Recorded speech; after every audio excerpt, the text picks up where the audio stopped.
안녕하십니까. 생각디자인연구소 지담생각디자이너입니다. 오늘 이 시간은 육성을 따르지 않네 라는 제목을 가지고 설명하도록 하겠습니다. 우리가 주어진 모든 현상과 사물을 보이는 그대로, 현실 그대로, 사실 그대로 육의 생각과 사고대로만 바라본다면 육의 그 수준에 멈춰 설 수밖에 없습니다. 육으로 대접한 자는 육으로 받게 되고 영으로 대접하는 자는 영으로 받게 됩니다. 전혀 생각지 않는 모습, 전혀 생각지 않는 모양과 형태로 그 사람을 분별합니다. 즉 암행어사가 나는 암행어사여라고 표시를 내고 드러나지 않습니다. 어쩔 때는 거지 같은 모습으로, 어쩔 때는 가난뱅이 모습으로, 어쩔 때는 볼 것도 없고 흠모할 것도 없는 그 모습 그 모양으로 시대를 꿰뚫어 봅니다. 육으로 대접한 자는 육으로 받습니다. 마음으로 대접한 자는 마음으로 얻습니다. 영으로 대접한 자는 영으로 받게 됩니다. 자기의 수준이 육에 갇혀 있으면 모든 주어진 사물과 현상을 육으로만 바라봅니다.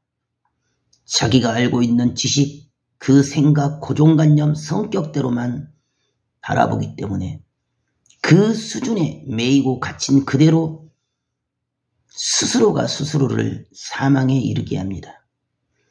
육은 육일 뿐입니다. 주어진 병마를 육의 생각과 육의 마음으로 바라보기 때문에 주어진 그 병마의 증세와 증상을 따라서 흔들거리고 두려워하고 걱정하고 염려하는 것입니다. 스스로가 육의 수준에 머물러 있기 때문에 그때그때 증세와 증상을 따라서 스스로 흔들거리고 불신하고 의심하며 원망하고 남 탓을 하게 됩니다. 하지만 진정으로 자기의 육성과 인성에 과거의 옛 살아온 삶의 방식과 습관과 성격을 버리고 비운 자는 바람이 부는 곳에 생각지 못한 증세와 증상이 다가와도 흔들리지 않습니다. 이해가 되든 이해가 가지 않든 그것은 중요한 것이 아닙니다. 중요한 것은 육의 소리가 아니라 마음의 소리를 들을 수 있느냐입니다. 육의 현실의 그 개념으로 계산기를 두드리는 사람들은 일평생 가난을 벗어날 수가 없습니다. 이 한겨울에 엄동설 안에 어디에서 푸른 잔디를 구해서 유인근 묘지에 푸른 잔디를 깔 수 있냐라고 다 불신하고 손살에 치고 뒷걸음질로 도망쳤습니다. 하지만 한 사람 정주영 회장은 보는 관점이 달랐고 생각이 달랐습니다.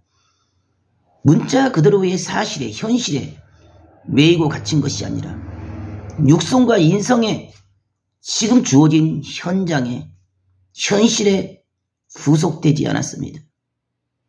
마음에 눈을 뜨고 바라봤습니다. 그들이 말하는 푸른 잔디에만 매인 것이 아니라 푸르름의 핵심적인 본질적인 가치를 두고 푸른 잔디를 푸른 보리밭으로 대체해서 깔아버린 것입니다. 낙동강 주변에는 그 겨울철에도 푸르르게 솟아오르는 보리밭이 지천에 널려 있었습니다.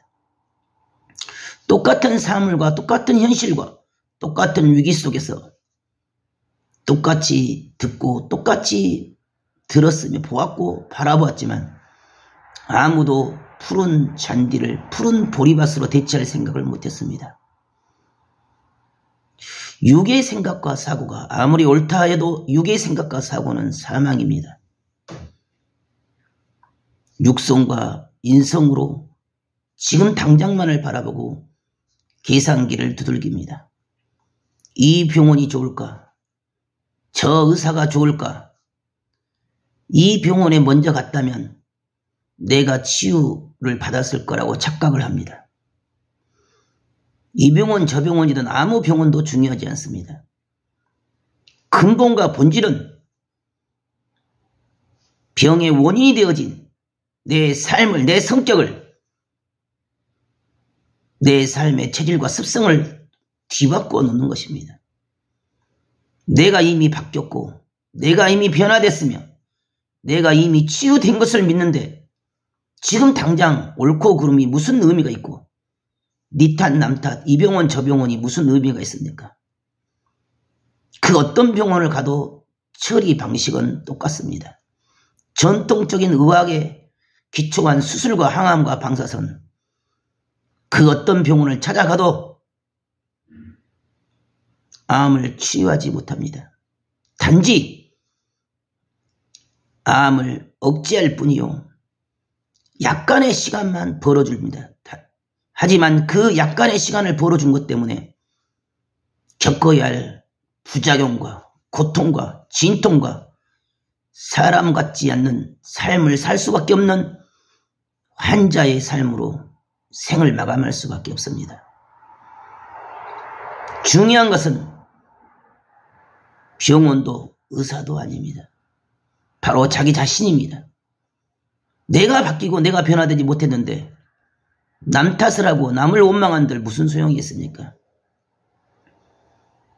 땅에 매이고 현실에 매이고 돈에 매여서 버릴 것을 버리지 못하고 비울 것을 비우지 못한다면 생명은 유한한 것입니다. 스스로 이미 바뀌고 변화되고 치유된 것을 절대 믿으면 흔들릴 일이 없습니다. 육의 선택을 할 것인지 마음의 선택을 할 것인지 육의 결정을 할 건지 마음의 결정을 하고 순리와 이치를 따라서 하늘과 자연으로 돌아갈 것입니다. 모든 생명의 시작과 마지막은 자연이요 하늘입니다. 히포크라테스가 말했던 것처럼, 펠라셀수스가 말했던 것처럼 의사에게 생명을 죽고 사는 문제가 좌우된 것이 아니라 생명은 오로지 하늘과 자연으로 돌아가라고 했습니다. 내 스스로가 진정 나의 본성, 나의 내적 자아, 나의 내면의 소리에 귀를 기울이는 자인가? 아니면 아직도 육성과 인성에 갇혀서 지금 당장의 돈과 물질과 기분과 감정을 따라서 분을 내고 혈기를 내고 잘 자란 것에 신경 쓸 시간도 없는데 이것저것 신경을 쓰고 스트레스를 받고 스스로 분개하며 스스로 혈기를 내고 미워하고 증오하고 불신하는 그러한 어리석은 삶을 살고 있지 않은가? 생명은 마음에 달려 있습니다.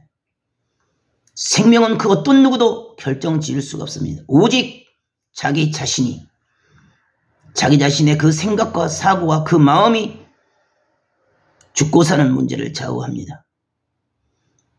내가 이미 치유된 것을 믿고 내가 이미 순리와 이치를 따라서 자연으로 돌아갔고 하늘로 돌아갔으면